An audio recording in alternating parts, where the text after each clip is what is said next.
get you guys starting making your first yogurt. Okay, so I'm giving the milk a shake because I buy unhomogenized milk. I'm going to pour approximately a litre into my saucepan because my jar holds almost a litre. Nothing with me is exact science. I don't get too wrapped up in the details.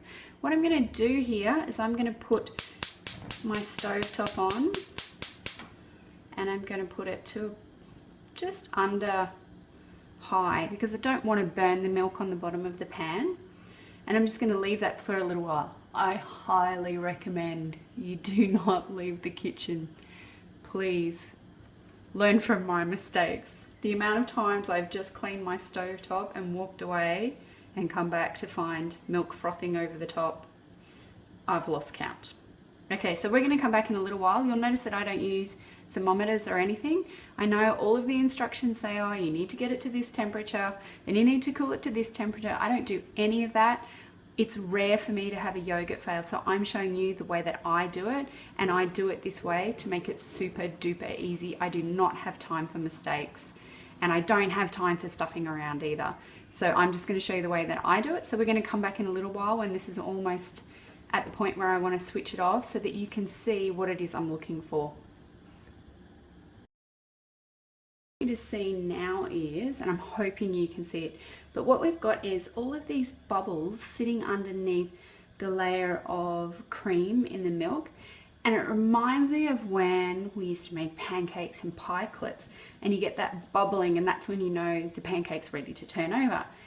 And we get a similar thing happen with the top of the milk. The other thing that happens is that you'll see that there's like foamy bubbles that start to form and just before the milk starts to rise up in the pot. And that for me is the sign that the milk needs to turn off. So I'm not sure whether you can see it right now, but what I can see is my milk or my cream starting to expand a little bit, and it's starting to get ready to rise up in the pot.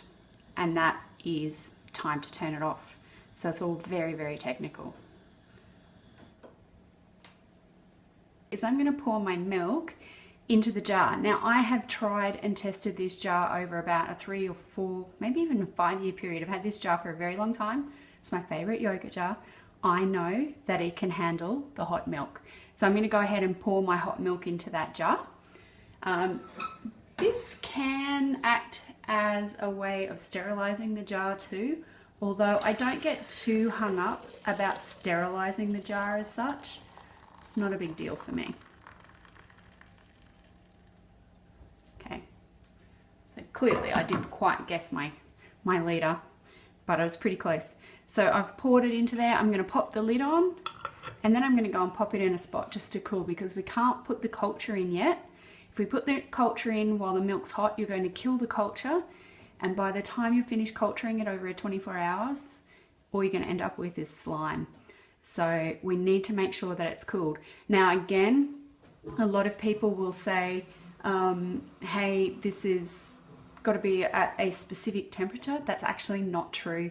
For me, what I do is I either cool it to my hand temperature or I cool it to room temperature. It's absolutely fine to cool it to room temperature.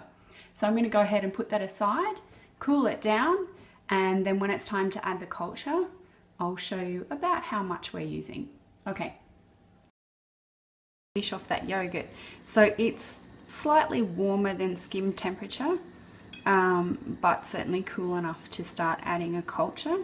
Your cultures, what you want is a pure culture. If you have to add any more than a few grains of culture, you don't have a pure culture, and it's likely that it's been filled out with maybe some milk solids or something like that. It's not the sort of thing that you want.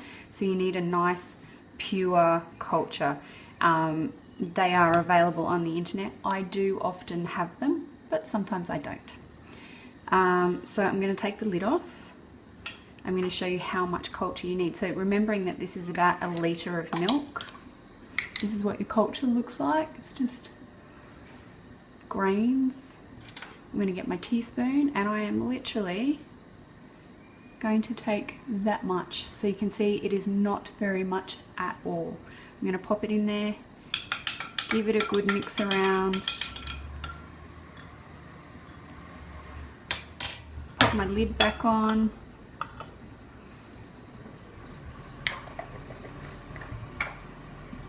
And you can hear the garbage truck in the background. Isn't that wonderful? Here's my yogurt going into the yogurt maker. Put the lid on and I switch it off. Switch it on. And that's all I do.